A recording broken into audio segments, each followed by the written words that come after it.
CPM നേതാക്കൾക്ക് വീണ്ടും തിരിച്ചടി വരികയാണ്. ശബരിമലയിൽ നിന്നും വൻതോതിൽ സ്വർണം കവർന്നതായി സ്ഥിരീകരിച്ചുകൊണ്ട് വിക്രം സാരാഭായ് സ്പേസ് സെന്റർ അഥവാ VSSCയിലെ ശാസ്ത്രജ്ഞരുടെ മൊഴി വന്നിരിക്കുകയാണ്. കട്ടിളപ്പാളികളിൽ നിന്നും സ്വർണം മോഷ്ടിച്ചുവെന്ന് ശാസ്ത്രീയ പരിശോധനാ ഫലത്തിന്റെ അടിസ്ഥാനത്തിൽ സ്ഥിരീകരിക്കുമ്പോൾ പഴയ ചെമ്പുപാളികൾ മാത്രം നഷ്ടപ്പെട്ടിട്ടില്ലെന്നും വെളിപ്പെടുത്തുകയാണ് ശാസ്ത്രജ്ഞർ. UB ഗ്രൂപ്പ് അഥവാ വിജയ് മല്യ സ്വർണം പൊതിഞ്ഞു നൽകിയ അതേ പാളികൾ തന്നെയാണ് ഇപ്പോഴും ഉള്ളത്. പക്ഷേ അതിൽ സ്വർണം മാത്രമില്ല, അതെല്ലാം മോഷ്ടിച്ചു.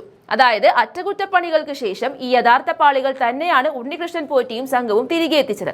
എന്നാൽ പാളികളിൽ നിന്നും വൻതോതിൽ സ്വർണം നഷ്ടപ്പെട്ടിട്ടുണ്ട് എന്ന് പരിശോധനയിൽ കണ്ടെത്തിയിട്ടുണ്ട്. കട്ടിളപ്പാളി മാറ്റിയിട്ടില്ല എന്നത് മോഷണം പിടിക്കപ്പെടാതിരിക്കാനുള്ള ഒരു ശ്രമമാണെന്ന് പറയാം. പക്ഷേ സ്വർണമെല്ലാം കട്ടുകൊണ്ടുപോയി.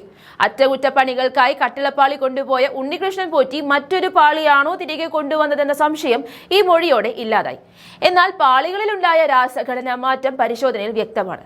മെർക്കുറിയും അനുബന്ധ രാസലായനികളും ചേർത്തതിലെ വ്യതിയാനമാണ് പാളികൾക്കുണ്ടായ രാസഘടനാ മാറ്റത്തിന് കാരണം. സ്വർണം നഷ്ടപ്പെട്ടെങ്കിലും പാളികൾ മാറ്റി പുതിയവ വെച്ചു എന്ന് പറയാൻ കഴിയില്ല.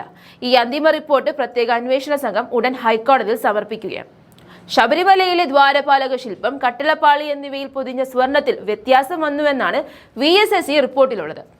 സ്വർണത്തിന്റെ അളവിലെ വ്യത്യാസമാണ് ശാസ്ത്രീയ പരിശോധനയിലും സ്ഥിരീകരിച്ചത്. പാളികളുടെ ഭാരത്തിൽ വ്യത്യാസം സംഭവിച്ചതായും കണ്ടെത്തിയിട്ടുണ്ട്. അതായത് ഏറ്റവും ആധികാരികമായതും ശിക്ഷകൾക്കെല്ലാം ആധാരമാകുന്നതുമായ റിപ്പോർട്ടാണ് ഹൈക്കോടതിയിൽ സമർപ്പിക്കാൻ പോകുന്നത്. ഇതിന്റെ ചുരുക്കം എന്ന് പറയുന്നത് ഇതാണ്.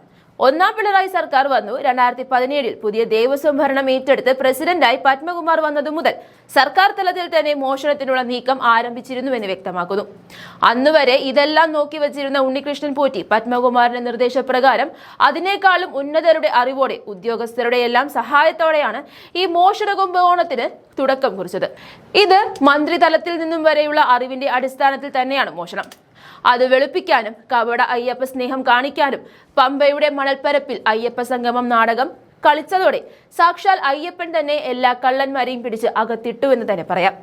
അതുകൊണ്ട് ഈ രാസപരിശോധനയുടെ റിപ്പോർട്ട് ഹൈക്കോടതിയിലെത്തുകയും ഇതിലെ സാമ്പത്തിക ഇടപാട് കോടാനുകോടികളുടേതാണെന്ന് തെളിയുകയും ചെയ്യുന്നതോടെ EDയും എൻട്രിയാക്കും. ഇപ്പോൾ അകത്ത് കിടക്കുന്നവർ ജാമ്യം കിട്ടിയാൽ തന്നെ അവരെല്ലാം ഒന്നുകൂടി അകത്താകുമെന്നതാണ് സൂചന ലഭിക്കുന്നത്. ഇന്ന് ഈ മോഷണമെല്ലാം നടത്തിയത് CPM നേതാക്കൾ എന്നതും സഭയിലെ മന്ത്രിമാർ ഉണ്ടെന്നതും മുഖ്യമന്ത്രിക്ക് കുരുക്കാവുകയാണ്. ഇതൊരു പക്ഷേ മന്ത്രിതലത്തിൽ മാത്രമല്ല, മുഖ്യമന്ത്രിയെ വരെ ചോദ്യം ചെയ്തു എന്ന് വരാം.